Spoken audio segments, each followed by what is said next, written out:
আসসালামু আলাইকুম। আশা করি সকলে ভালো আছেন। তো আজকের ভিডিওতে আমি দেখাতে চলেছি জাতীয় বিশ্ববিদ্যালয়ে মাস্টার্স আবেদনের জন্য যাদের প্রথম মেরিট লিস্টে চান্স হয়েছে তারা কিভাবে অনলাইনে অ্যাডমিশন ফর্ম পূরণ করবে। আমি সকল নিয়ম প্রথম থেকে শেষ পর্যন্ত দেখাবো।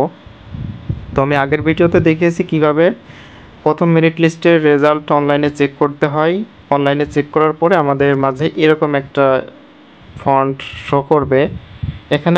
এখানে লেখা আছে এই যে অ্যাডমিশন ফর্ম। এই অ্যাডমিশন ফর্ম পূরণ করার জন্য আমাদেরকে অ্যাডমিশন ফর্মের উপর ক্লিক করতে হবে।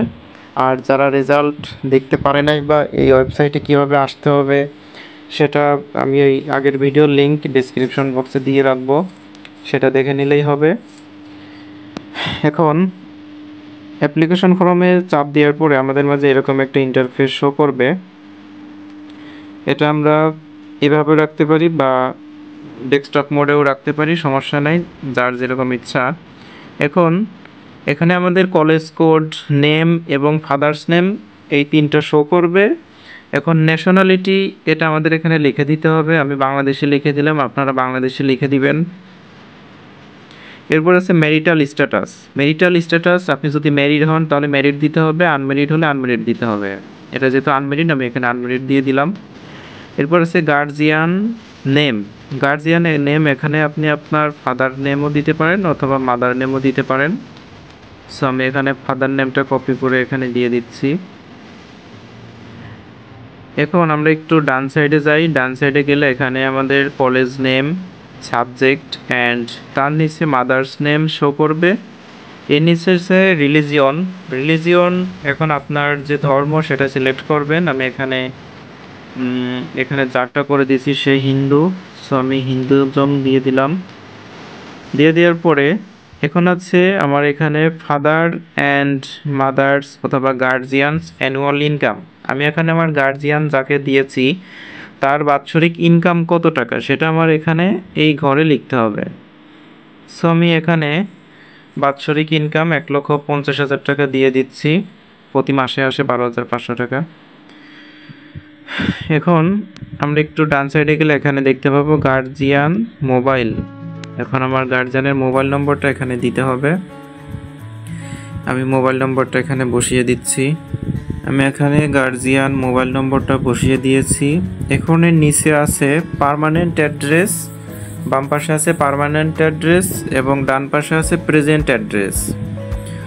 সো আপনাদের প্রেজেন্ট এবং পার্মানেন্ট যদি একই হয় তাহলে একই দিবেন, যদি আলাদা হয় তাহলে আলাদা দিবেন। এখন এখানে ডিস্ট্রিক্ট আছে, আমি ডিস্ট্রিক্টটা সিলেক্ট করতেছি। আমার ডিস্ট্রিক্ট কুষ্টিয়া, আমি এখানে কুষ্টিয়া সিলেক্ট করতেছি। আপনার ডিস্ট্রিক্ট যেটা আপনি সেটা এখানে সিলেক্ট করবেন। এর নিচে আছে অ্যাড্রেস। এখন বাকি অ্যাড্রেসটা আমার এখানে লিখে দিতে হবে। পার্মানেন্ট অ্যাড্রেস এবং প্রেজেন্ট অ্যাড্রেস লিখে দিয়েছি, আপনারা আপনাদের মতো করে লিখে দিবেন। এখানে ডিস্ট্রিক্ট এখানে সিলেক্ট করার পরে ডিস্ট্রিক্টের নিচে অ্যাড্রেসের ঘরে এখানে ডিস্ট্রিক্ট কমা উপজেলা কমা গ্রামের নাম দিলেই হবে। দেওয়ার পরে এখানে নিচে সেভ ইনফরমেশন লেখা, এখানে সেভ ইনফরমেশনে ক্লিক করতে হবে। সেভ ইনফরমেশনে ক্লিক করার পরে তারপরে এরকম একটা ইন্টারফেস আসবে, your information is successfully saved. এখন এর নিচে এই যে লেখার মাঝখানে লেখা আছে ডাউনলোড পিডিএফ, আমি এখানে ক্লিক করব।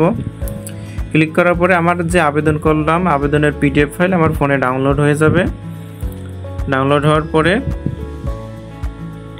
এই যে উপরে এখানে শো করবে বা আপনারা আপনাদের মোবাইলের ইসে চলে যাবেন, ফাইল ম্যানেজারে চলে যাবেন, মাই ফাইলসে বা ফাইল ম্যানেজারে আসার পরে এখানে যে ডকুমেন্ট যে লেখাটা আছে ডকুমেন্টের এই প্রথমে যে অপশনটা আছে এখানে আপনাদের এই অ্যাপ্লিকেশন ফর্মটা শো করবে। এই অ্যাপ্লিকেশন ফর্মটা কম্পিউটারের দোকান থেকে 10 টাকা বা 20 টাকা দিয়ে প্রিন্ট আউট করে নিলে আপনাদের কাজ শেষ। এখন অবশেষে আরেকটা কথা যে এর পরবর্তীতে কলেজে অ্যাপ্লিকেশন ফর্ম এবং আমরা যখন আবেদন করছিলাম অ্যাডমিশন ফর্ম, এই যে এখানে যেমন দেখাচ্ছে অ্যাডমিশন ফর্ম, এই অ্যাডমিশন ফর্মটা আমাদের ডাউনলোড করে নিতে হবে বা আমরা যখন কলেজে কাগজ জমা দিয়েছিলাম ওই কাগজটা সাথে নিতে হবে এবং আমি কেবলমাত্র যে অ্যাপ্লিকেশন ফর্ম ডাউনলোড দিলাম এটা সাথে নিতে হবে। এর সাথে আর কি কি কাগজ লাগবে সেটা আমি নেক্সট ভিডিওতে বলে দিব। আপনারা আমার সাথে থাকবেন। সবাই ভালো থাকবেন। আল্লাহ হাফেজ।